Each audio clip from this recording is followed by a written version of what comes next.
자, 노예 해방의 원칙 수립과 관철 노력. 노예 해방의 원칙 수립과 이게 미국 독립선언문은 그걸 발표할 때부터 문제가 생겨요. 거기에 모든 사람은 평등하게 창조되었다. 그게 첫 규절이거든요. 자유는 두 번째 규절이고. 근데 노예가 있는 상태고 5개 주만 자유 주고 나머지 13개 중에 나머지는 노예주란 말이에요. 슬레이브 스테이트라고 그랬는데. 그냥 그걸 강하게 썼어요. 노예 제도 비판을 처음 원본을 보면.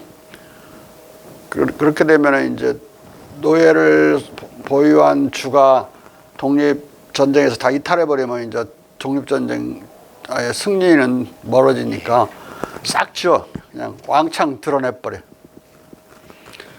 그냥 그 절름발이 독립선언이 되는 거죠. 중국과 똑같이 하려고 그랬는데 중국과 똑같이 할 수 없는 그런 그대로 조건이 발목을 잡아버리는 거예요.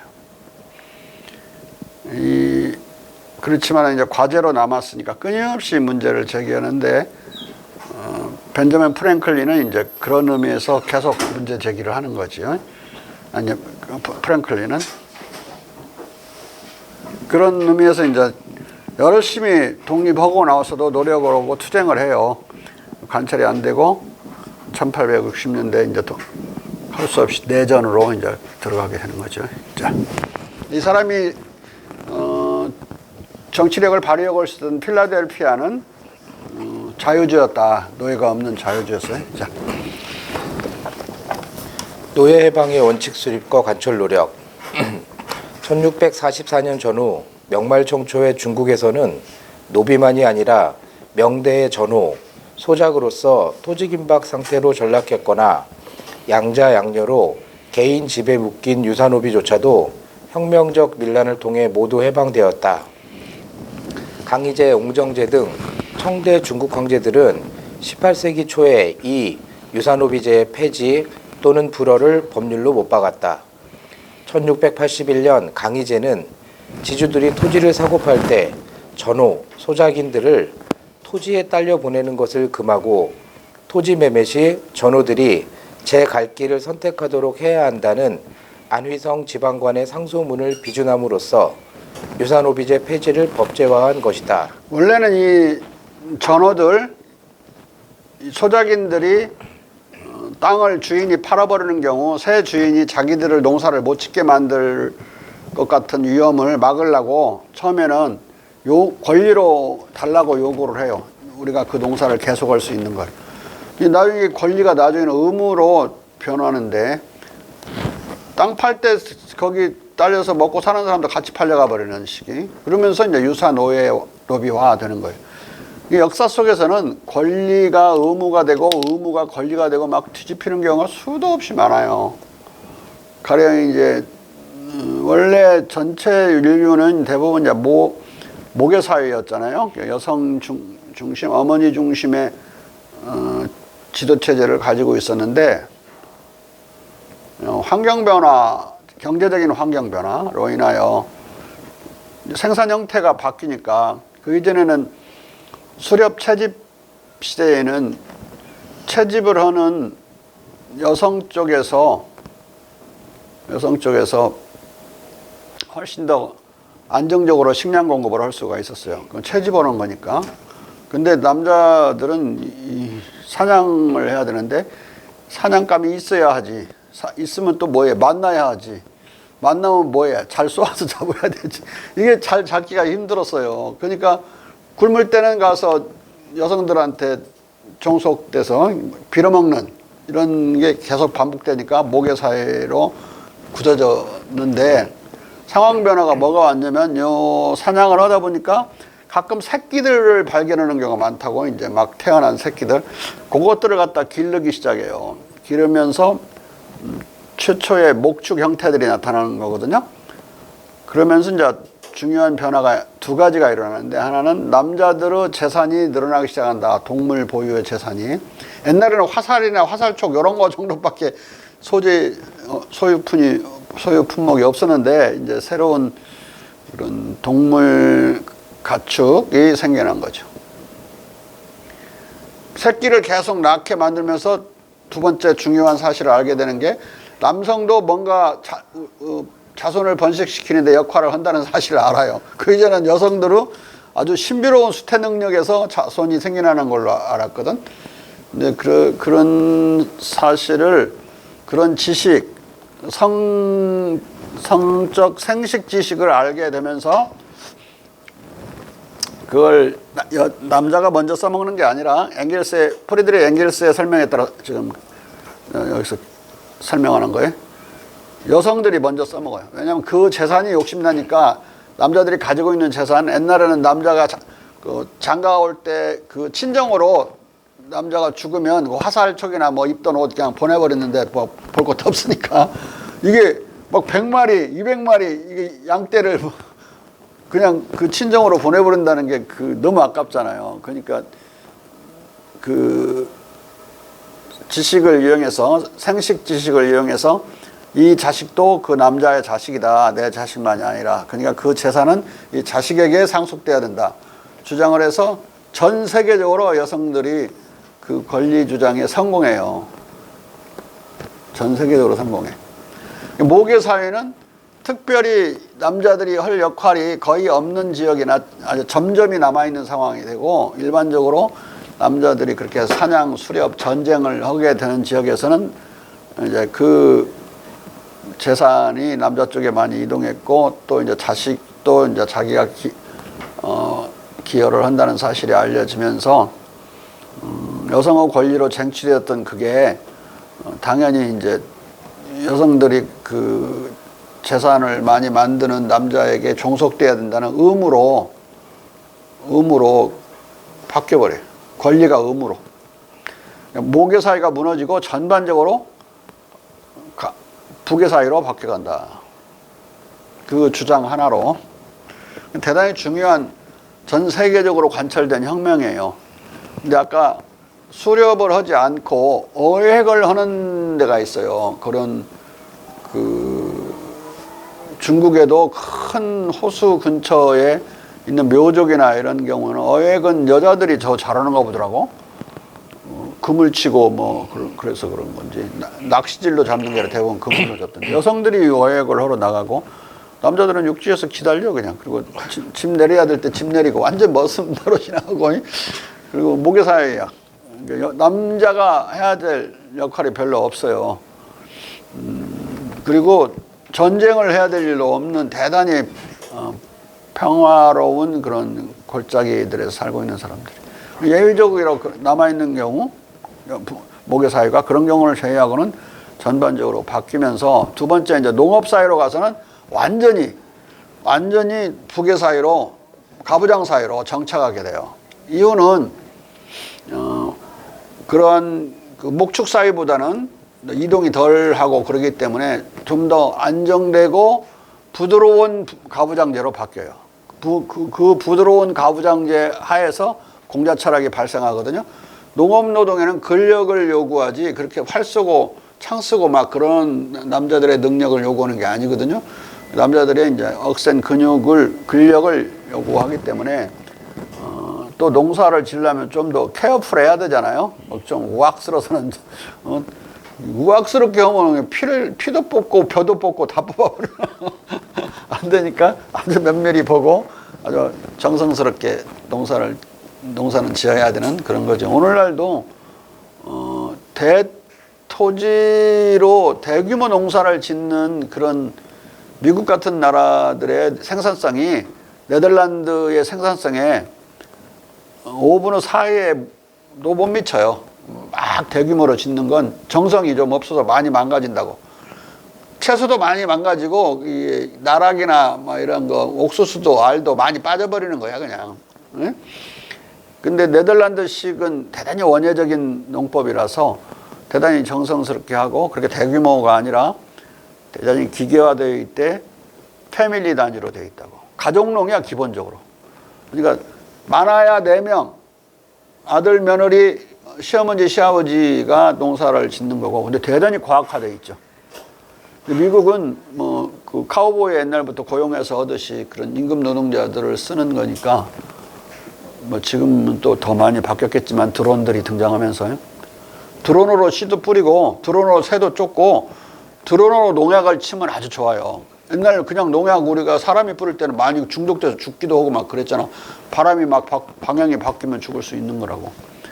근데 지금은 사람이 안 뿌리고 드론이 다 뿌려주니까 일손도 많이 줄었을 거라고 봐야 되고, 뭐 어떻게 아마 가족농으로 변해가고 있지 않을까. 미국 농도 1%도 안 돼요. 미국 농부가 미국 인구에. 우리나라는 한 2, 3% 되나? 농민이 20년 전에 5%였어요. 농민이 우리나라 인구에. 근데 지금은 더 훨씬 줄어졌다고 봐야 되겠죠. 농민이라고 하더라도 농사 안 짓는 농민이 많고 나이 들어서 못 짓니까. 농업 버려버리면 되는 거 아닌가? 그 뭐 0.5%밖에 미국에서 고용되지 않았으니까 우리나라도 곧 버려버리면 되는 거 아닌가? 버려버려야 돼? 아닙니다. 왜? 안보적인 그런 것도 있는 거야. 안보만 생각하는 거야? 뭐라고 했어? 농사 관련 공업들 기술들 사업들이 어마무시하게 많다. 뭐 들어도 말씀하시는 전체 고용 인구의 30% 내지 35% 정도가 농업 관련 기계, 화학, 비료 또 가공 산업에 고용돼 있어요. 그러니까 그 현장에서 농토에서 일어난 사람 숫자가 2%밖에 안 된다고 그래가지고 거기서 나오는 소출로 많은 가공 그 식품들이 만들어지죠. 그다음에 그만큼 현장 노동력이 줄어드는 건 그만큼 많이 과학화되고 기계화되고 자동화됐다는 소리인데, 그 자동화 기계화를 누가 생산하나? 공업 부분에서 농기구들을 생산하는 거라고. 그다음에 비료 전부 공산품이죠. 또 벌레 잡으려면 뿌리는 여러 가지 그런 약재들, 병충해를 막는 약재들 또 전부 중화학공업에서 나와야 되니까 농업을 포기해버리면 0.5%나 2%의 인구만 없어지는 게 아니라 30% 정도의 일자리가 없어져 버리고 말아요. 그래서 농업을 없애자고 하는 것은 경제적으로 말이 안 된다. 두 번째 이제 안보 문제지. 쌀 안보, 식량 안보. 안보 생각하기 전에 먹고 살 수가 없어. 그거 없애버리면. 자, 아무튼 유사노비들조차도 중국에서는 소작인들 그 권리가 의무가 되고 의무가 권리가 된다. 이 경우도 이제 권리가 의무가 됐다가 그것이 자유선택이 되는 거야. 내가 원하면, 소작인이 원하면 같이 갈 수도 있고 그 땅과 더불어, 원치 않으면 그냥 버리고 딴 사람 주인을 찾아갈 수도 있고. 그러니까 자유농민이 된 거죠. 이제는 더 이상 유사노비가 아니라. 유사노비에서 그냥 유사 떼버리고 노비라고 하지 왜 유사를 꼭 붙이느냐. 이게 어려운 게 띄기가 이게 소작인이란 말이야. 기본적으로. 그러니까 기본적으로는 또 자유인이라고 하는 그런 측면이 끝까지 좀 남아 있어요. 여기저기 다 팔 수가 없어. 노비는 팔 수가 있지만 유사가 붙어갖고 소작인이니까 소작인을 어떻게 팔아. 그 다음에 두 번째, 집으로 들어가고 이렇게 식모살이나 그 머슴살이 하면서 된 유사노비들은 주인이 장가 보내주고 시집 보내주고 다 그랬어요. 그러니까 주인과 그런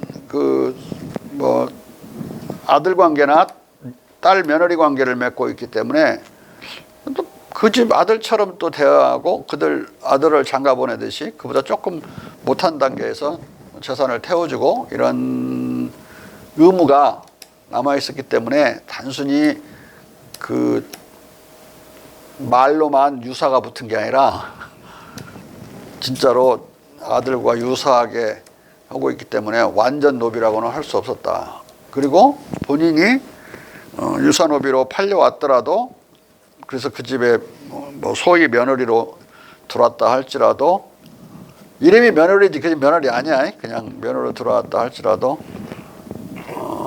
만약에 돈을 자기가 알뜰하게 모아서 저축했잖아요. 그러면 그 돈으로 자기를 자유를 살 수가 있었어. 그러니까 완전 노예가 아닌 거지. 노예가 어떻게 자기를 지가 석방해. 그냥 그런 의미에서 유사를 뗄 수가 없다. 자. 그리고 1720년대 옹정제는 모든 세습적 직업 집단, 즉 공역 의무 집단과 일정한 유형의 노비들마저 완전히 해방하는 칙령을 발령했다. 이어 권륭제는 1750년대에 국법 전반을 정비하면서 인신적 부자유의 미미한 잔재들마저 중국 법전에서 완전히 일소했다.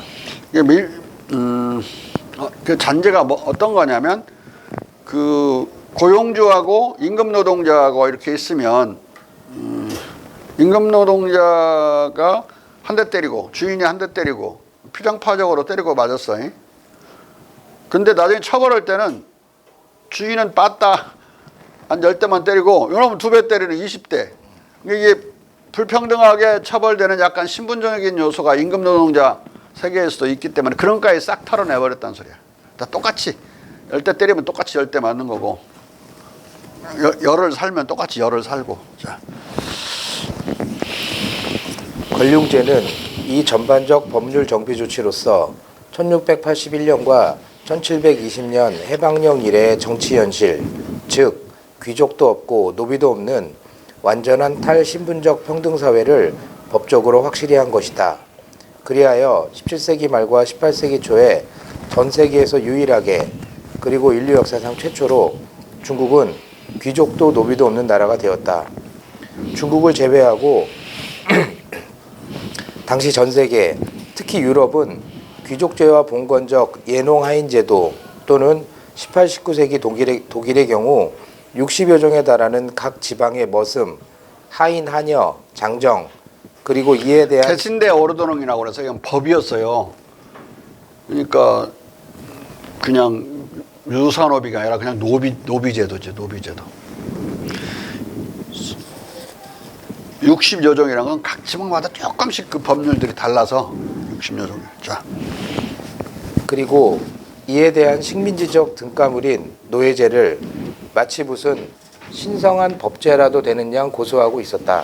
그러니까 자기들의 고국인 그런 독일이나 뭐 이런 프랑스나 영국의 그런 예농제, 농노제 또는 이런 노비제도가 남아있기 때문에 그것이 식민지로 그냥 연장되면 그냥 미국 노예제도가 돼버리는 거예요. 네? 자. 그리고 대부는 관작을 세습하지 않고 관작은 공으로 하는 것이고 또 현자와 능력자를 뽑아 쓴다는 것과 천하에 나면서부터 귀한 자는 없다는 태생적 평등 원칙을 가르치는 공자 경전 외에는 세계의 어떤 경전에도 또 어느 서적에도 노예제를 부정하는 구절은 없었다. 성경책도 불경도 모조리 노예제를 정당화하고 전제하고 노예제를 유지하기 위한 그 부처님 교설이나 예수 교설이나 예수의 사도들 뭐 신약도 그러니까 구역성서는 말할 것도 없이 이게 그냥 가득 차 있었어요. 코라는 볼 것도 없고. 어? 반대로 성경에는 노예를 인간의 정상적 제도로 여기는 성경이 아니라 성경. 반대로 성경에는 이게 완전히 성경 큰일 날 뻔했습니다. 죽을 뻔했습니다. 반대로 성경에는 노예를 인간의 정상적 제도로 여기는 이야기들이 즐비하고 불경에도 코란에도 노비를 당연시하며 노예는 노예의 본분을 지켜야 한다는 이야기가 빠지지 않았다. 귀족도 없고 노예도 없는 자유평등한 중국 제국을 잘 알게 된 당대 서양 철학자들은 서양 사회의 노예 하인 제도와 농노 예농 제도를 부끄러워했다. 근데 이게 중국 한 나라가 이랬다는 것은 뭐 별거 아니다 이렇게 생각하면 큰일 나요. 중국 한 나라의 인구가 유럽 인구 다 합친 것에 2배 정도 되는 때예요. 예? 그리고 중국의 국내 시장만 하더라도 시장의 크기가 유럽의 국내 시장 더하기 유럽 국가들끼리 국제 시장 다 합친 것보다 더 컸어. 유럽 사람들이 써놓은 그래서 그러니까 한 나라의 영향력이 나라는 하나지만 어마어마했다고 봐야 되고, 그리고 이게 이제 다 좋은 제도들이잖아요. 선한 거. 공자의 말에 이런 말이 있죠. 임금이 방 안에서 선한 마음을 먹으면 천리를 가고, 임금이 방 안에서 옥내에서 나쁜 마음을 먹어도 천리를 가서 알게 된다, 백성들이. 근데 이게 극동에서 극서까지 얼마나 멀어요. 미국은 더 멀지. 지금도 14시간 반을 비행기를 타야 되는데. 그런데도 다 알게 돼. 선한 마음은 천리가 아니라 2천리, 3천리도 퍼져나가니까. 중국처럼 하려는 그러한 정치 사상들이 일어나게 되는데, 그걸 계몽주의라고 한다고 그랬죠, 서양에서. 계몽주의는 유럽의 전통적인 철학과 상극을 이루는 완전히 상반된 철학이다. 그러니까 반기독교적이고 반유럽적이고 반히랍적이고 반헤브리어적인 그런 철학이에요. 근데 왜 그 서양 놈들의 대부분은 왜 그렇게 반대되는 철학이 나왔을까? 자기들은 트레디션하고는 그걸 고민하거나 의아스럽게 생각하지 않고 연구를 안 해. 자. 그러나 18세기 내내 영국에서는 영주와 젠틀리만이 아니라 매뉴팩처 업자나 공장주들까지도 예속 노동자를 부리고 있었을 뿐만 아니라, 공장주들이 임의로 불황아들을 붙잡아 노예화할 수 있는 그로테스크한 법률이 기승을 부리고 있었다. 독일의 엘베강 이동에서는 융커들에 의해 예농이 농노로 재구속되는 역사의 퇴행이 벌어졌고, 가사노동자와 공장 임금 노동자의 인신을 구속하는 소위 융커가 아니라 융커인데 왜 동그라미를 빼먹고 읽어? 융커 알겠습니다. 인신을 구속하는 소위 머슴 장정이 속속 제정되고 있었다. 이에 더해 전 세계의 유럽 식민지에서는 플랜테이션의 노예 사역이 식민지 운영의 일반적 전제를 군림했다. 이런 상황에서 세월이 흘러 18세기 말엽이 되자 필라델피아, 보스턴 등 미국 식민지의 선진적 상공업 지역에서는 임금 노동자의 확산으로 노예가 불필요해지고, 또 선진적 중국을 잘 알고 식민지 노예 제도를 부끄러워하는 양심적 인사들이 나타나기 시작했다. 프랭클린도 이런 인사들 중 대표적인 미국인이었다. 그리하여 미국 필라델피아에서 1774년에 최초의 움직임이 있은 뒤 1775년 4월 14일 해방된 노예들의 불법적 재구속을 반대하는 불법적으로 예속된 자유로운 흑인들의 구조를 위한 협회가 창립되었다. 창립 멤버 24인 중 17인이 펜실베니아 퀘이커 교도였다. 이 협의의 노력으로 이 협회 고치세요. 예. 이 협회의 노력으로 독립 후 펜실베니아 의회는 1780년 3월 1일 펜실베니아에서 노예제의 종식을 규정한 노예제의 점진적 폐지를 위한 법령을 통과시켰다. 이로써 펜실베니아주는 미국에서 최초로 노예 없는 주가 되었다. 그러나 중국의 혁명적 노예 해방 1644년 펜실베니아 주의 주도가 필라델피아예요. 거기에서 거기를 고향으로 살았던 사람이 벤자민 프랭클린이야. 중국의 혁명적 노예 해방 1644년에 비하면 약 140년, 강희제의 유사노비 해방령 1681년에 비하면 100년 늦은 해방 조치였다. 그러나 펜실베니아주의 이 노예 해방령은 부실하기 짝이 없었다. 이 자유주는 노예가 없는 게 아니라 자유주에서는 노예를 인정하지 않는데, 노예주에서 노예가 왔잖아요. 그러면 또 그건 인정을 했어요. 부실하기 짝이 없는 구조를 가지고 있었는데, 여기서 말하는 건 또 다른 측면에서 부실한 거예요. 자. 이 법령은 더 이상의 노예 수입을 금지하고 노예 소유주들에게 매년 노예들을 등록하도록 명하고, 불복자는 재산을 박탈하고 노예화된 자에게는 석방영장을 부여했다. 그리고 펜실베니아에서 태어난 모든 자식들을 부모의 신분을 따지지 않고 자유인으로 규정했다. 그러나 노예 어미에게서 태어난 아이들은 노예에서 도제 고용인으로 변하지만 어미의 주인을 위해 28세까지 일해야 했다. 여기부터 이제 더 조금 이상한 거죠. 그리고 1780년에 이 해방령은 13주 연합헌법 규정에 따라 필라델피아에 소집되는 미국 의회의 의원들과 그들의 노예를 제외시켰다. 한편 이 법은 이게 미국 의회가 또 대통령 관저도 임시로 이 필라델피아에 있었단 말이에요. 근데 워싱턴도 노예를 많이 데리고 있었어요. 근데 그건 또 봐주는 식으로 어영부영하는 측면이 많아요. 참. 한편 이 법은 1780년 이전에 노예화된 사람들을 종신토록 노예로 남겨놓았다. 1847년에 가서야 새로 나온 펜실베니아 법령은 이들도 해방했다.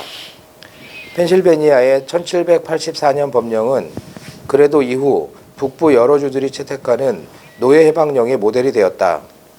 불법적으로 예속된 자유로운 흑인들의 구조를 위한 협회는 1784년 노예제 폐지 촉진과 불법적으로 예속된 자유로운 흑인들의 구조를 위한 펜실베니아 협회로 확대 개편되었고 1785년 벤저민 프랭클린을 총재로 선출했다.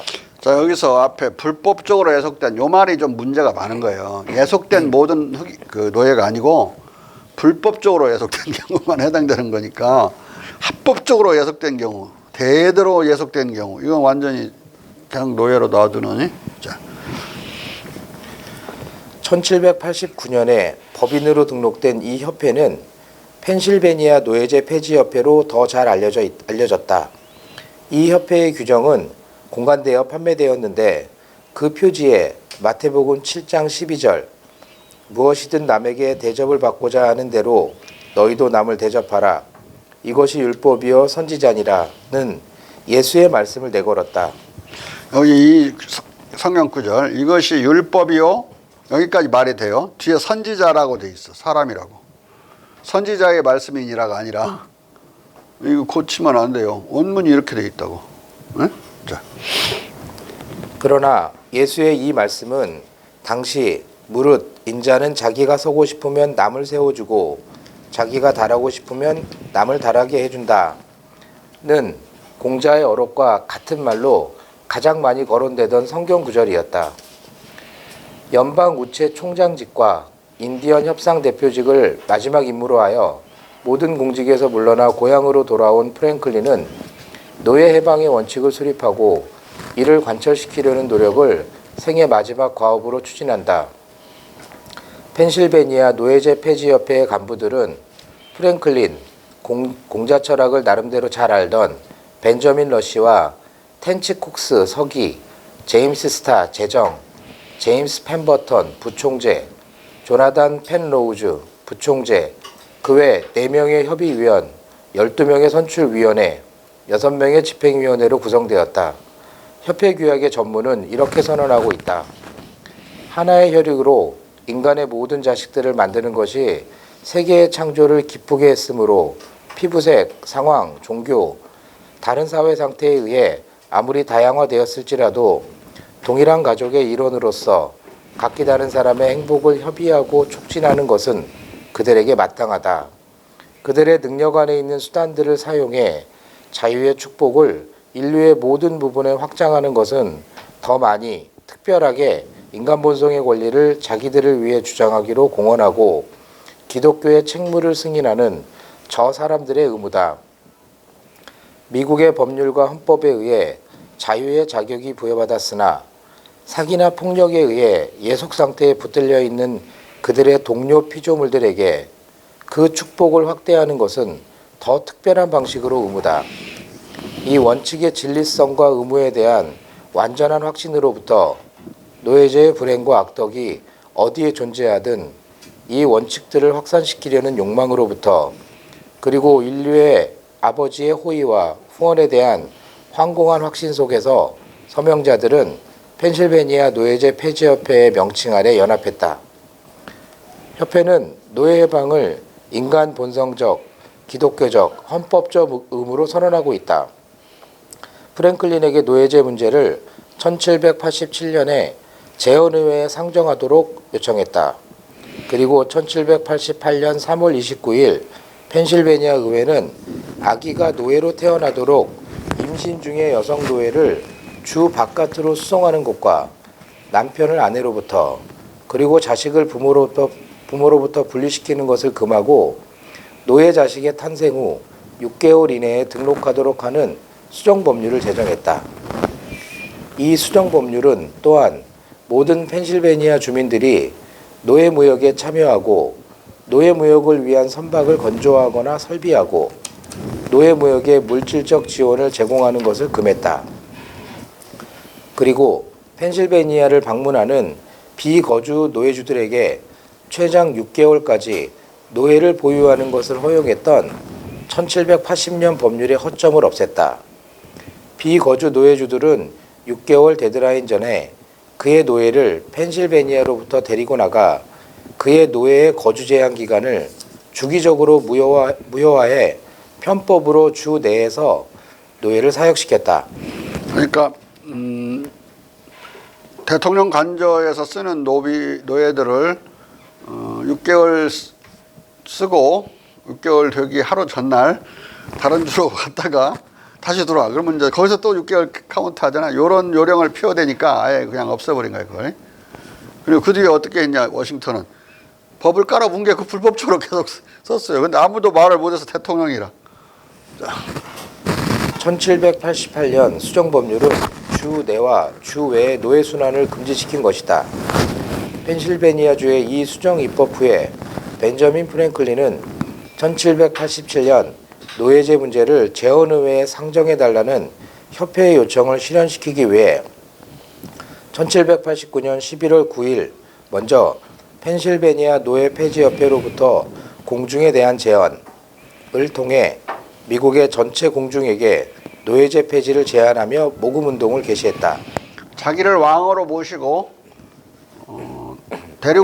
대륙군에 참여한 장교들, 3년 이상 복무한 장교들을 귀족으로 만들어달라는 그 장교들의 요구, 혁명군 장교들의 요구를 어떻게 감당할 수가 없어가지고 그 먼 거리를 여행해서 그 전장터에서 워싱턴이 필라델피아까지 와요. 대륙회의가 거기서 열리고 있었으니까. 와서 토마스 제퍼슨을 만나가지고 의견을 듣고 돌아가요. 그러니까 사상적으로 철저하지 못한 자기 혼자 결정할 능력이 없는 거예요. 이 문제도 자기 개인 사적인 노예 문제도 이렇게 좀 불법적으로 어영부영 계속하고, 그래서 초대 대통령이라는 것만 있지 그 벤저민 프랭클, 그 사람이 미국의 정신을 대표하는 게 아니라 벤저민 프랭클린이 대표니까 $100짜리에 프랭클린이 얼굴이 나와 있는 거예요. 네? 자. 이런 성공에 의해 그리고 세계 전역으로 퍼져가는 빛나고 온유한 자유정신의 매일매일의 전진에 의해 고무되어 그리고 우리의 노고에 신의 축복이 지속되기를 희망하면서 우리는 우리의 원래 계획에 중요한 추가를 하려고 과감하게 나섰고, 그러므로 동정심과 연민의 애정어린 감정을 느끼거나 이내의 숭고한 기쁨을 맛볼 수 있는 모든 이들의 후원과 지원을 진심으로 간구합니다. 이게 1789년 11월 9일 이게 띄운 제언이기 때문에 이미 이때는 프랑스 대혁명이 터졌단 말이야. 그 앞에서 자유정신이 매일매일 전진한다, 이 말을 할 수 있었던 게 이제 프랑스 혁명에 의해서 고무돼서 이런 말을 하는 거야. 자. 노예제는 인간 본성의 잔악한 비하라서 바로 그것의 근절이 간절한 관심으로 수행되지 않는다면 종종 심각한 악의 원천을 열어젖힐 정도입니다. 오랫동안 짐승으로 취급당해온 불행한 인간은 너무 빈번하게 인간 종류의 보통 수준 이하로 가라앉습니다. 그의 몸을 묶고 있는 괴롭히는 사슬은 그의 지적 능력을 구속하고 그의 가슴의 사회적 애정을 손상시킵니다. 주인의 의지에 의해 단순한 기계처럼 움직이는 데 익숙해져 반성적 성찰은 유예됩니다. 그는 선택의 능력이 없습니다. 그리고 이성과 양심은 그가 공포의 감정에 의해 주로 다스려지기 때문에 그의 행동에 대해 거의 영향력을 미치지 못합니다. 그는 가난하고 친구도 없습니다. 아마 극한적 노동, 나이, 질병에 의해 해져버릴 것입니다. 이런 상황에서 자유는 종종 그 자신에게 불운이고 사회에 해롭습니다. 그러므로 검은 사람들의 해방에 대한 주목이 우리의 국가정책의 일부분이 될 것을 희망해야 할 것입니다. 그러나 우리가 이 해방을 촉진하는 데 기여하는 만큼 이 주목은 명백하게 우리에게 지워진 중차대한 의무이고 우리는 이 의무를 우리의 판단력과 능력에 최선을 다해 이행하고자 합니다. 자유를 회복한 사람들을 시민적 자유의 행사와 향유를 위해 가르치고 그들에게 조언하고 자격을 갖춰주고 그들의 나이, 성별, 재능 그리고 다른 사정에 적합한 일자리를 제공하고 그들의 자식들에게 그들의 삶의 미래 상황에 계산된 교육을 조달하는 것 이것들이 우리가 채택한 첨부된 계획의 커다란 개요입니다. 우리는 이 계획이 본질적으로 공동성과 우리의 이 지금까지 너무 많이 홀대당한 동료 피조물들의 행복을 촉진할 것이라고 생각합니다. 이렇게 광범한 계획은 협회의 현재 일상 기금을 뛰어넘는 상당한 금전적 재원 없이 집행될 수 없습니다. 우리는 계몽되고 인애로운 자유인들의 아량으로부터 많은 것을 희망하고 이 목적을 위한 어떤 기부금이나 기부 청약도 감사히 받겠습니다. 어떻게 보면 이제 기부금 모금하는 그런 재원 같기도 하고 그러죠. 자. 프랭클린은 여기서 노예제가 인간 본성에 잔악한 비하다는 명제를 논증 정당화하기 위해 노예제를 정당한 것으로 전제하는 성서도 인용하지 못하고 완성되지 않은 남북전쟁 전에 미국 헌법도 인용하지 못하고 있다. 그는 다만 노예들에 대한 동정심과 연민의 애정어린 감정과 인애의 숭고한 기쁨에 호소하고 있다. 달리 어떤 전통적인 문서도 권위롭게 인용해서 정당화하기가 어려우니까 그냥 인간의 본성에 호소하고 이 사랑에 호소하고 애정에 호소하고 이건 뭐 공자님 말이나 똑같지 그렇게 되면 공자는 어떤 경전도 인용하지 않으니까 인간의 본성, 인간의 자질 공자 말로는 천성에만 주로 의존하니까 뭐는 본성 철학이라고 그러죠 공자 철학을. 자. 그러나 당시 미국은 대부분의 미국 농부와 농장주들이 노예를 사역하고 있었고 노예를 집요하게 끝까지 소유하려고 했던 조지 워싱턴 대통령, 많은 노예를 소유하고 있던 랜돌프 검찰총장 등과 같은 국가 고위 관리들도 노예제에 대해 아무런 가책을 느끼지 않고 있었다. 한마디로 당시 미국인들은 지위고하를 막론하고 노예의 비인간적 처지에 대한 동정심이 거의 전무했다. 이것을 감안하면 프랭클린은 동정심과 연민의 감정만으로 노예제가 인간 본성에 잔악한 비하다 하는 명제를 정당화할 수 없다는 것을 잘 알고 있었을 것이다. 그가 노예제의 반인간성과 부당성을 확신하고 노예 해방을 밀어붙인 비밀스러운 근거 또는 이유는 성경 말씀도 아니고 예수의 설교도 아니고 미국인의 양심도 아니었다. 미국인의 양심? 아직 형성되지도 않은 미국인의 양심이 어디에 의존해? 미국인의 양심이 이렇게 노예를 좋아하는데. 응? 자. 그것은 광신적 개신교 정통파들의 눈치 때문에 그가 끝내 입 밖에 내지 못한 귀천 없는 선진 중국의 보편적 무귀족, 무노예 사회와 이를 뒷받침하는 공자철학 또는 중국과 현격히 대비되는 서양과 미국의 노예제적 참상에 대한 서양인 또는 미국인으로서의 부끄러움이었을 것이다. 프랭클린은 이렇게 여론을 불러일으킨 다음에 1790년 2월 3일 협의회 대표자로서 미국 상하원에 노예제 폐지 청원서를 제출했다. 미국 상하원에 존경하는 마음으로 다음과 같이 고합니다. 인류의 행복에 대한 고려로부터 수년 이래 이 주에 다양한 종교적 명칭의 수많은 주 시민들에 의해 노예 폐지를 촉진하고 불법적으로 구속당한 사람들을 구조하기 위해 한 단체가 조직되었습니다. 참된 자유 원리의 정당하고 정확한 개념은 나라 전역으로 퍼진 바대로 그들의 주의에 호응하는 수많은 친구들과 신의 섭리의 축복에 의해 성공적으로 아프리카 인족의 동포 피조물들의 동포 피조물들의 많은 수를 구속으로부터 구조하는 데 성공적으로 겨냥한 그들의 견해와의 입법적 협력에 접근을 이루었습니다. 그들은 일반적으로 유익한 영향을 확산시키는 그 박애와 진정한 자유의 정신의 결과로 기구들이 고국과 해외에서 점차 형성되고 있는 것을 관찰하는 만족도 있습니다. 인류는 모두 동일한 전능한 존재자에 의해 이 존재자의 배려의 대상들과 마찬가지로 형성되었고 똑같이 행복의 향유를 위해 설계되었음을 믿도록 기독교는 우리에게 가르치고 미국의 정치적 신조는 이 입장과 완전히 합치됩니다. 특히 노예제로부터 생겨나는 괴로움을 보살피는 데 가담한 당신들의 이 청원자들은 이 주제를 당신의 주목에 현시하는 것을 그들의 필수 불가결한 의무라고 믿습니다. 지금 이 문서는 최초로 한국말로 번역되는 거예요. 그리고 일부러 전문을 내가 보여주는 거야. 어떤 논리로 싸웠나?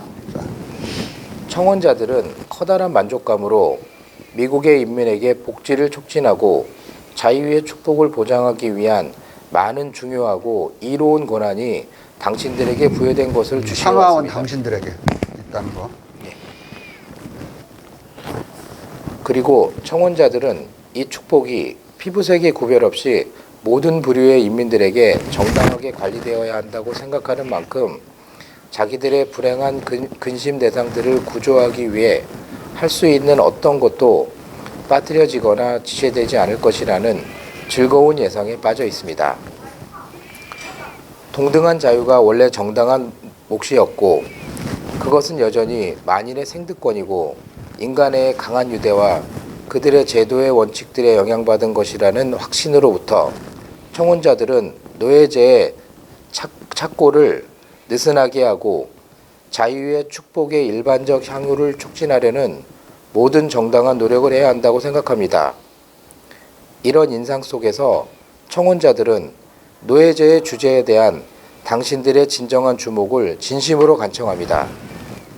당신들은 이 자유의 땅에서 홀로 항구적 족쇄 속에 격화되어 주변의 자유인들의 일반적 즐거움의 한복판에서 노예적 굴종 속에서 신음하고 있는 저 불행한 사람들에게 자유를 회복시켜주는 것을 기꺼이 지원할 것입니다. 당신들은 미국 인민의 품성으로부터 이러한 비일관성을 제거하기 위한 수단을 강구할 것입니다. 당신들은 이 고통받는 인종을 향한 자비와 정의를 촉진할 것입니다. 당신들은 모든 인간 종족을 우리의 동료 인간들을 사고팔지 못하도록 말리기 위해 당신들에게 부여된 권한의 바로 끝까지 발걸음을 할 것입니다. 필라델피아 1790년 2월 3일 벤저민 프랭클린 협회 총재.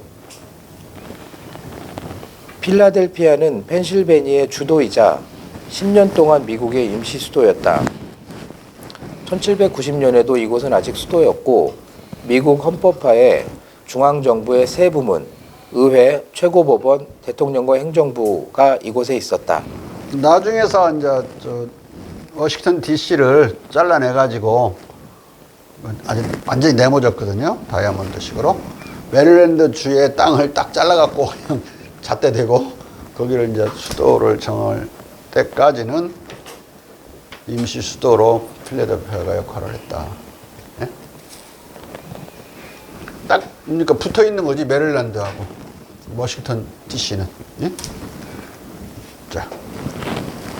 벤저민 프랭클린이 총재로서 서명한 펜실베니아 협회의 이 청원을 받은 연방의회는 여간 당황하지 않았다.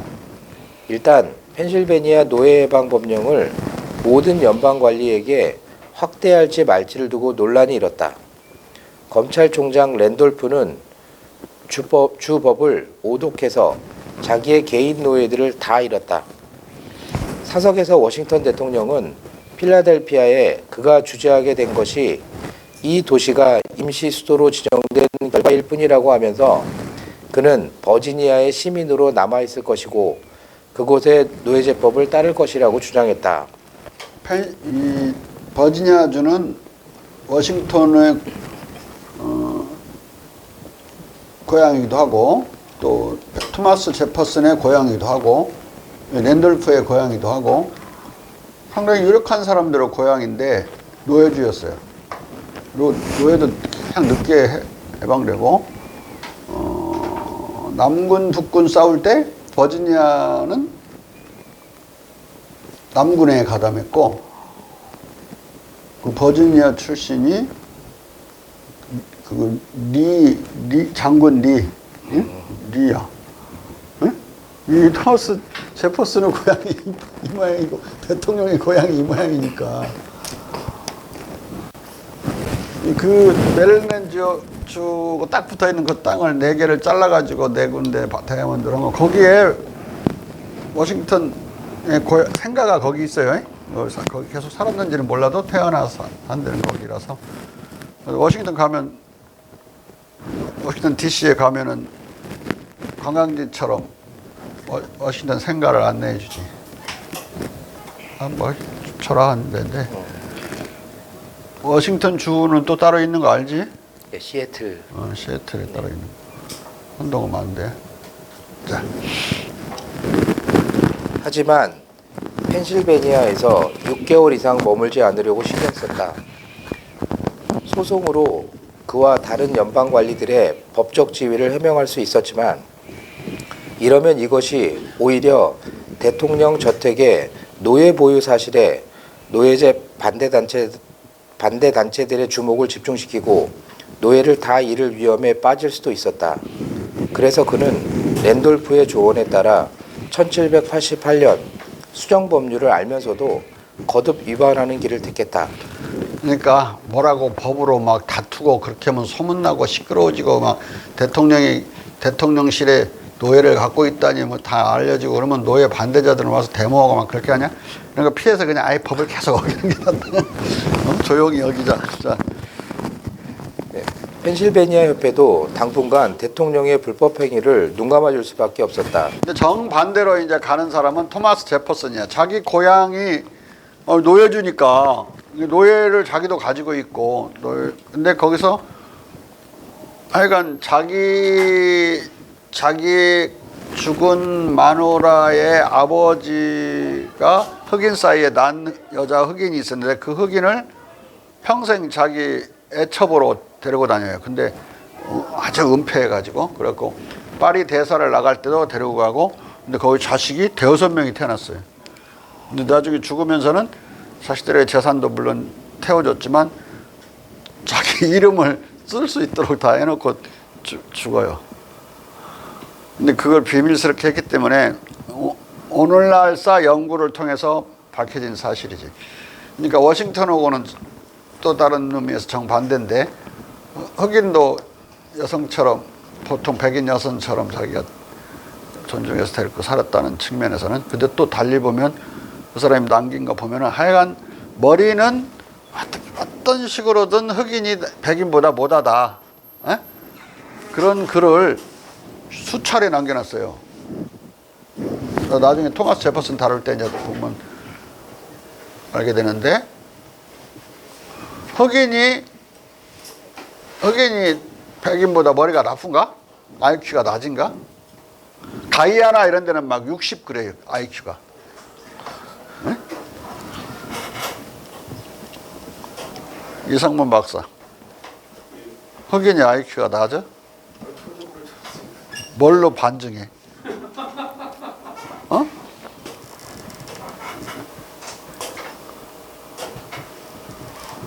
흑인들도 굉장히 훌륭한 지적으로 훌륭한 또 예술가. 누가 그렇게 지적으로 훌륭해? 선생님 지난번에 다 봐주셨잖아요.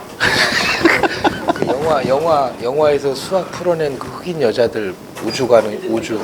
영화 꼭 보세요. 히든 피규어스라고. 그건 컴퓨터가 나오기 이전에 아폴로 우주선 쏘고 그럴 때 수학을 빠른 속도로 계산해 내야 되는데 흑인 여성 수학자들을 썼어요. 근데 100% 흑인들이었는데 놀라운 그 정도 머리 좋은 백인 여성들은 없었어. 그래서 그 그건 실화니까. 예? 근데 그 여성들이 거기에 들어온 것도 최초였고, 또 흑인 여성이 들어온 건 상상할 수 없는, 이게 수학의 필요성 하나에 의해서 거기에 이제 그 사람들이 들어오게 되는데, 백인의 남성 세상이란 말이야. 거기 기본적으로 나사가. 그러니까 여성 화장실이 딱 한 군데, 멀리 한 군데밖에 없어요. 그러니까 여성들이 맨날 늦은데 이제 거기서 수학 제일 잘하던 여자가 나중에 나사 회장한테 대들지. 왜 화장실이 저 멀리 있었고 늦는데 자꾸 뭐라고 하냐고. 그냥 다 때려 부숴버리고 여자 화장실 또 가까이 또 지어요. 그 사람이. 그 사람은 약간 일에 미친 사람인데 뭐 그렇게 흑인 평등주의자도 아니었고, 그 일을 하려니까 여성들을 활용해야 되고, 컴퓨터만큼 정확하게 빠른 속도로 고등수학을 풀어내는 여성들이었기 때문에. 실화야. 그러니까 어떤 증명보다도 영화 한 편이 더 실화를 다룬 영화 한 편이 더 정확할 수. 너 봤어? 봤어? 희주는? 근데 뭐 본 것처럼 만들었어. 본 것 같습니다, 선생님. 하도. 내가 자주 말해서 본 것 같아? 내 저견은? 보면 재미없을 거예요. 봤어? 못 봤어? 오늘 저녁에 가서 봐. 일로? 예, 저는 봤습니다. 봤어? 다행이네. 근데 꼭 안 본 것처럼 하고 있고, 희주는 꼭 본 것처럼 하고 있고. 자, 읽어. 네. 미국 의회는 프랭클린의 이 청원에 각 주로 하여금 노예주와 자유주의 지위 중 선택할 수 있게 하는 것으로 대응했다. 머리 아프니까 아예 알아서 해야 각주가 이렇게 피해버린 거야, 연방의회가. 주들의 결정은 미국을 이 문제에서 두동강 냈다. 우리는 다만 더 지혜로운 인간들이 1790년 노예제 폐지에 대한 플랭클린 박사의 요청을 받아들였더라면 아마 75년 뒤 내전을 피했을 것이고 수백만 명의 생명을 구했을 것이라며 의아해할 수 있을 따름이다. 그러나 엄청나게 죽어요, 남북전쟁에서. 그리고 지금도 그 후유증은 해소가 안 돼. 남부는 모조리 다 트럼프 같은 놈들이 꽉 지배하고 있고, 그 미국 헌법을 거의 부정할 정도까지 무장하고 다니잖아요. 그 패배, 치욕 뭐 이런 것을 벗어나지 못하고 되도록 저러고 있고, 네오나치스 거의 뭐 온상처럼 변해 있죠. KK단만 갖고 얘기하는 게 아니고 유사한 단체들이 많아요. KK단만 해도 옛날 단체고 지금 새로 나타난 것들이 많아. 자.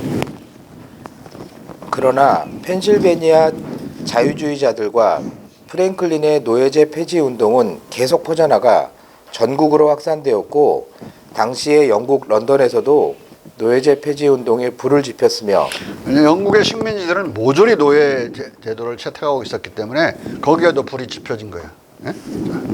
프랑스에서도 미국 독립혁명을 모방한 시민혁명과 함께 노예 해방을 가져왔고 훗날 링컨의 노예 해방의 정치적 밑거름이 되었다. 프랭클린의 양보 없는 노예 해방 투쟁은 결국 미국과 영국에서 그리고 프랑스에서 나아가 유럽 전역에서 빛을 본 것이다. 천하에 나면서부터 고귀한 사람은 아무도 없다는 공자의 세습귀족 노비 동시부정 명제와 이 명제를 구현한 거대한 자유, 평등국가 중국 제국을 이미 잘 아는 프랭클린에게 양보란 있을 수 없었던 것이다. 1-4 프랭클린의 중국 농업, 산업기술연구와 보급. 이게 정치 사상적으로만 중국에 이 사람은 기울어진 게 아니고 중국 기술을, 산업기술을 어떻게 농업기술을 받아들일까, 양장기술을 받아들일까. 그래서 미국을 경제적으로 영국만큼 부강하게 만들어서 영국에 굴종하지 않게 만들까. 이 관심으로 엄청나게 또 열정을 발휘해요. 그러니까 모든 분야에서 이 사람은 다 활동한 사람이고, 우리도 덕을 보고 있는 건 퓨레춤 같은 거죠. 퓨레춤을 이 사람이 발명했으니까. 또 동시에 자연과학자이기도 하고 또 철학자. 미국 아메리칸 필로소피컬 소사이어티, 미국 철학협회를 이 사람이 창설하고 첫 번째 협회 회장이야, 회장. 예? 근데 대학도 안 나왔는데 철학협회 회장이야. 어? 자. 프랭클린의 중국 문명 연구는 공자철학, 통치 시스템, 산업 기술에서 농작물에 이르기까지 모든 요소를 망라했다. 누가 왜라고 묻는다면 우리는 어떤 미래 보장이 과거의 경험 위에 구축된 보장보다 더 잘 정초될 수 있겠는가라는 프랭클린 자신의 되물음으로 대꾸해야 할 것이다. 프랭클린은 중국 문명으로 경험과 지혜를 얻으려고 한 것이다. 왜냐하면 중국은 국민들 중 가장 유구한 국민이자 오랜 경험으로부터 가장 지혜로운 국민이기 때문이다. 이 표현을 앞에서 자기 딸에게 보낸 그 명예 상승 원칙을 설명할 때 나온 구절이죠. 자. 따라서 프랭클린의 생각에 중국 문명으로부터 뭔가 긍정적인 것을 얻는 것은 미국적 생활 양식을 발전시키는 데 중요했다. 1768년 자신이 창립한 미국 철학회에서 그는 미국 국민들에게 우리가 중국인들의 토착 식물들만이 아니라 중국인들의 산업, 그들의 생활 양식, 그리고 진보적 영농법을 도입할 정도로 운이 좋다면 미국은 세계에서 동일한 면적에 어떤 다른 나라들보다 더 많은 주민들을 품을 수 있는 중국만큼 인구가 많아질 것이라고 말했다. 그의 인구가 100만에서 150만 정도 됐을 때 독립혁명을 해서 또 엄청나게 도륙당해 버린단 말이에요. 인구 늘리는 게 급선무야, 급선무. 영국 정도는 어떻게 또 늘려야 영국이 또 쳐들어오는 걸 막을 수 있는데 영국이 한 두세 차례 또 쳐들어와서 난리가 나요.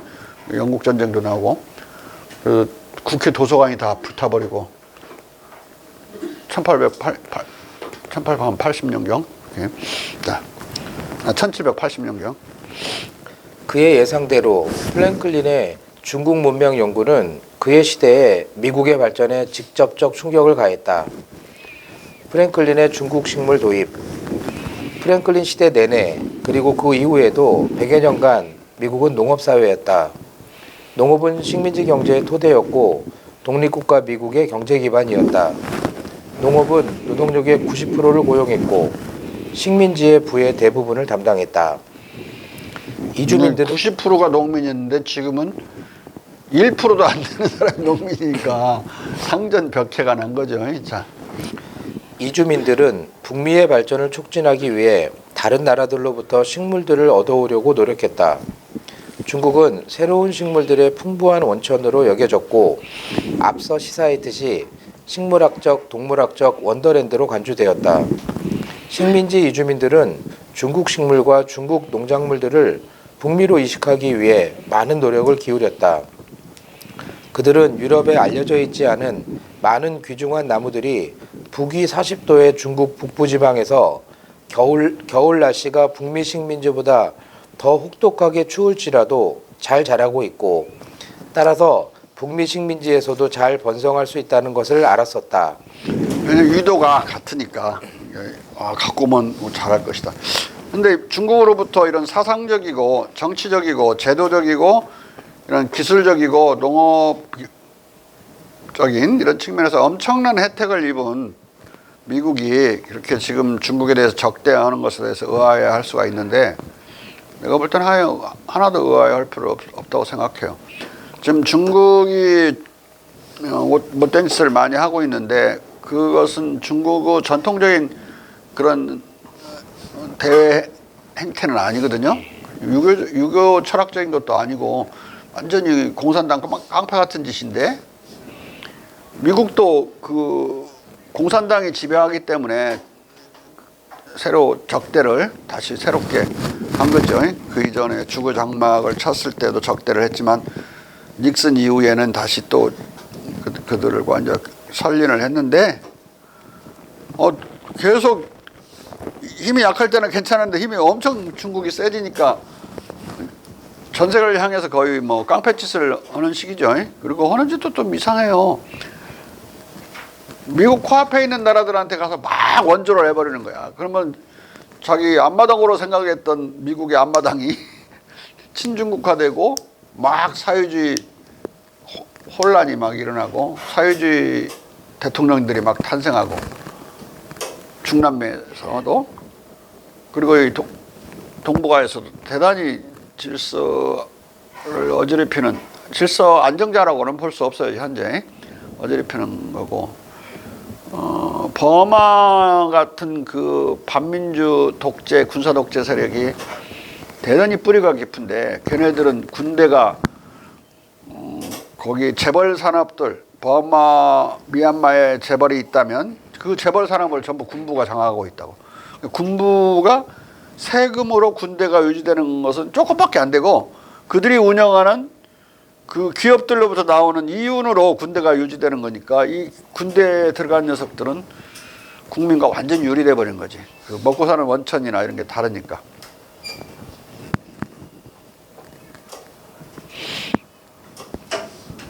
고양이 소리가 들리네 어디서? 그 무슨 말을 하려고 그랬나?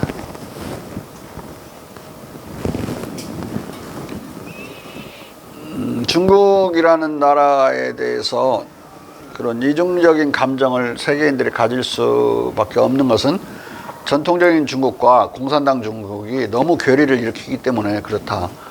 우리가 봐도 공산화된 이후에 중국 사람들은 무슨 요령주의에 빠져가지고 말이야. 같이 정치를 논하거나 상대하기가 그래요. 그저께인가? 누구고 정치인하고 술 먹었는데 그 친구가 하는 말이 뭐 하는 거야? 선생님 말씀하시는 게 잘 안 들리나 봐요.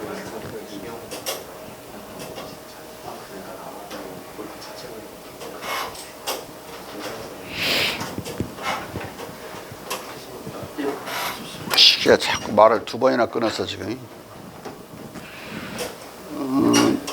전통적인 중국의 모습하고 이제 공산당 중국은 서로 이제 상극을 일으키고 있는 마당인데 지금 우리 입장에서도 북한과 관계를 생각할 때 중국을 통해서 북한을 압박을 가한다는 건 내가 볼 때는 공상이고 중국이 그렇게 움직여주지 않아요.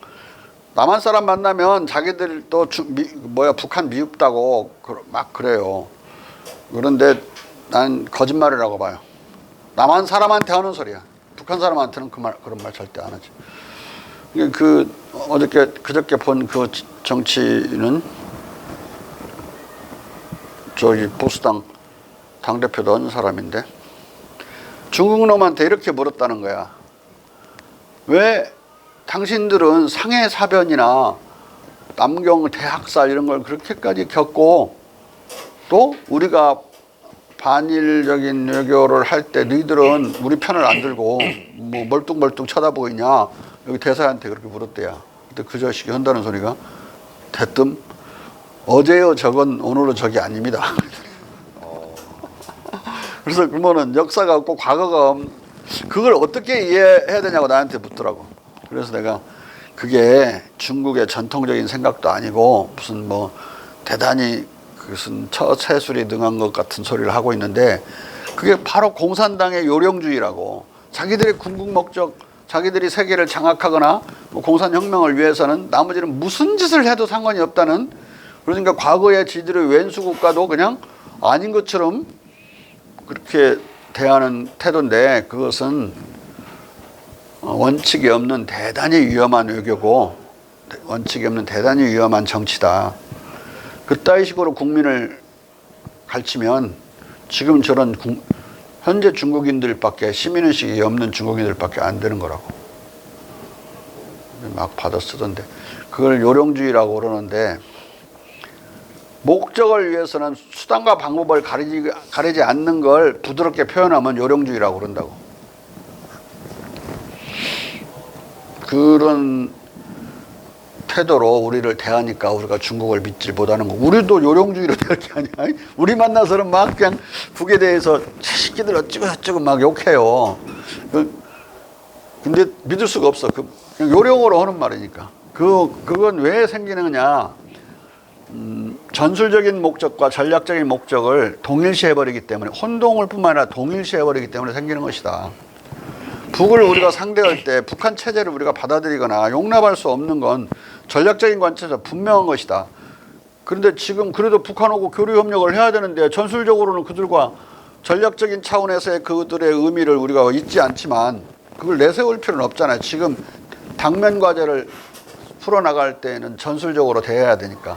전술적인 목적과 전략적인 목적을 구분해서 사태에 대응을 해야 되는데 그 중국 놈들은 하나로 동일시해버리는 요령주의에 빠져가지고, 근데 저희들의 궁극 목적인 세계를 적화하고 공산주의 한다. 그들은 공산주의가 지금 고장나버렸는데 궁극 목적도 없으면 요령만 남아버리는 거야 이제. 에? 절대적인 궁극 목적이 사라졌어. 요령만 피우는, 뭐 요령 피운다는 거 뭐야, 사람들이 보면 그 길거리에다가 북경에서 침 안 받다가 아무도 없으면 침 뱉고 막 그런 거 요령주의 아니야? 다 일반 시민들도 그렇게 변해버리는 거야. 공산당이 하는 식으로 그냥 다 그렇게. 사람 있으나 없으나 침 뱉지 말아야지. 이놈들은 거의 개인 차원에서도 믿을 수도 없고 원칙이 뭔지도 모르고 인민일보에 글 보내면 막 고쳐버리고, 이거 뭐가 원칙인지를 몰라. 고치면 안 되는 원칙이 없는 거야. 그날 자기 시진핑 주석 말하고 어긋나는 것 같으면 싹 고쳐버려. 그 기분 나빠서 따지고 싶지만은 너무 멀어가지고 따지고. 그런 정말 기분 나쁜 어떤 시민적인 비해가 갖춰질래야 갖춰질 수가 없고 반대로 갈 수밖에 없는 그런 정치 문화적 풍토 속에서 지금 중국 백성들이 자라고 있고 성장하고 있고 거기서 삶을 살아가고 있다고 봐야 돼요. 아무리 일본 놈들이 나쁜 놈이지만 우리도 그들과 전술적인 차원에서는 상대해야 될 게 많잖아요. 서로 얽힌 게 너무 많고, 심지어 개인 차원에서는 자기 아내가 일본인 사람도 많아요. 또 남편이 한국인 여성이 일본인 남편을 가진 경우도 있고. 그럼 뭐 그건 살아가야지. 그걸 일본 놈 나쁘다는 차원에서 그냥 때리 잡아 그냥. 그러듯이 그런 전술적인 차원에서 당면적인 삶을 살아가는 문제하고 멀리 보면서 그 큰 목적을 추구하는 것은 구분을 해야 되는데, 그런 구분하는 관념이나 그런 철학이 없어요, 그 사람들은. 그러니까 어제의 적은 오늘의 적이 아니라고 그러고 그랬지. 어제의 적이 오늘도 계속 적이면 어떡하려고. 자. 그들은 1754년 종이를 만드는 꾸지나무를 북미로 가져왔고 은행나무, 장래와 같은 몇몇 잘생긴 나무들도 도입했다. 남부의 여러 주에서 잘 자라는 조지아주의 주화가 된 금행자와 치자나무, 동백나무와 같은 관상식물들도 다 중국으로부터 들어온 식생들이었다. 결국 수많은 중국 식물들과 농작물들이 북미 식민지로 이식되었다. 자, 워싱턴 DC의 그 가로에 양쪽으로 쫙 서 있는 그게 우회 가로인가 백악관 가로인가 모르겠다, 기억이 애매하네. 그건 일본 사쿠라거든. 일본 놈들이 선물한 거야.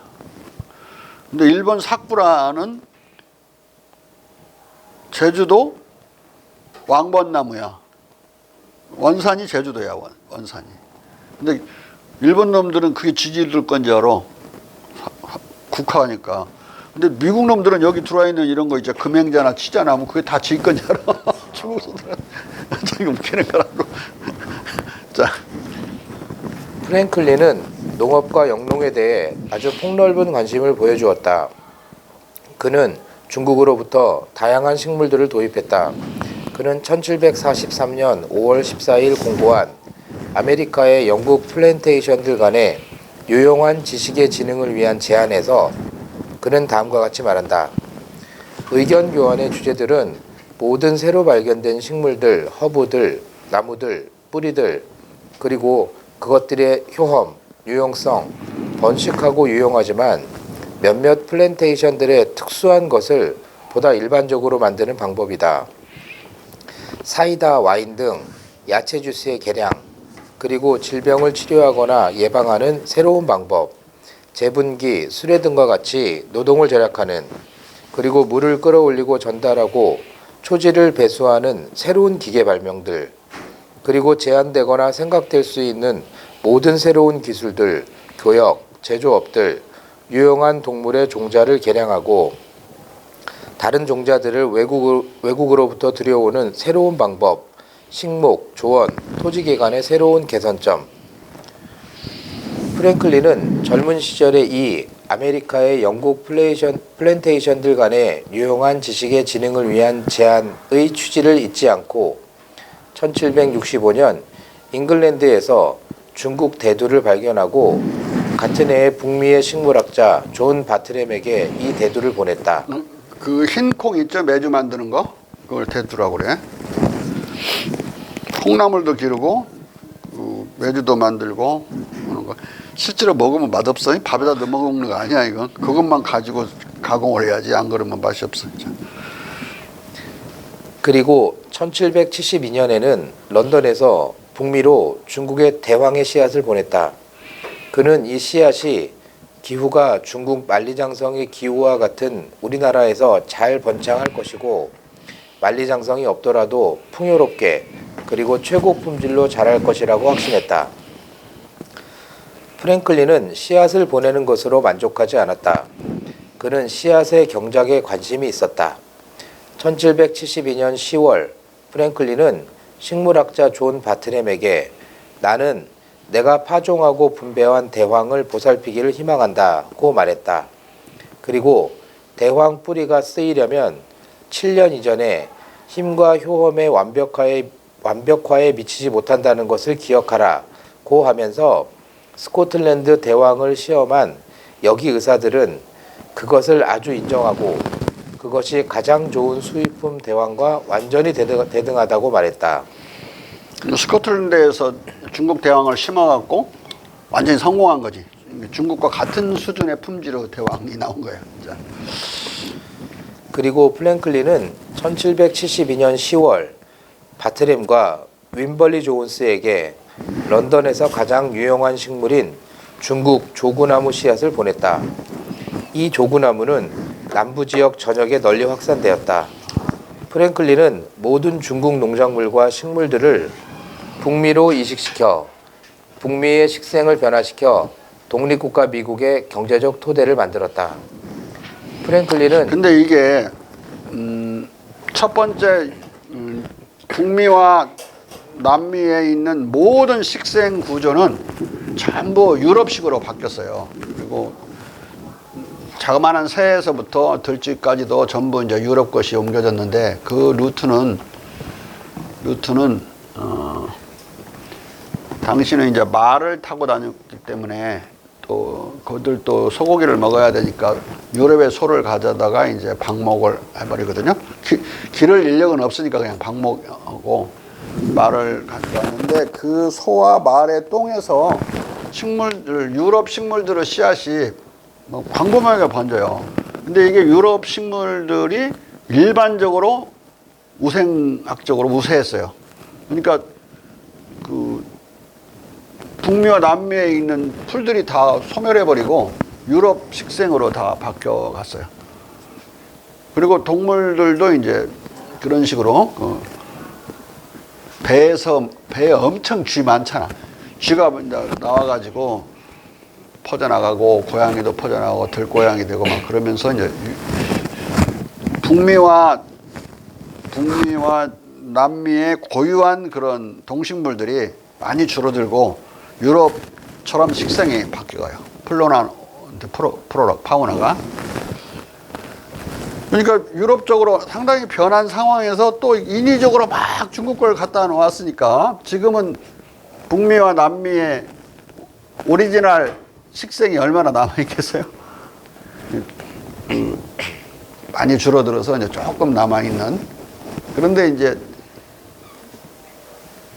그 밀림을 브라질 밀림을 손을 대지 말고 완전 보호하는 협약을 맺자고 국제 협약을 맺자 그렇게 하는 것에 대해서 미국이 지금 유일하게 원칙적으로 완전히 반대예요. 왜냐하면 이 브라질 밀림 안에는 원시 종족들도 살고 있지만은 똑같이 이렇게 자기들이 채취해야 될 약재로서 채취해야 될 식물들이 엄청 많대요. 미국 제약회사가 절대 미국 정부에 로비를 가해서 그 협약에 사인 못 하도록. 그래서 지금도 이제 국제 협약은 안 맺어지고 있는 상황인 거죠. 보호가 완전히 안 되고 있는 개발이 계속 진행되고 있죠. 지금 원시 밀림이 자꾸 줄어드는 상황이에요. 그 가장 큰 이유는 미국이 아직도 이 식물들에 대한 이익 관심이 대단하다. 응?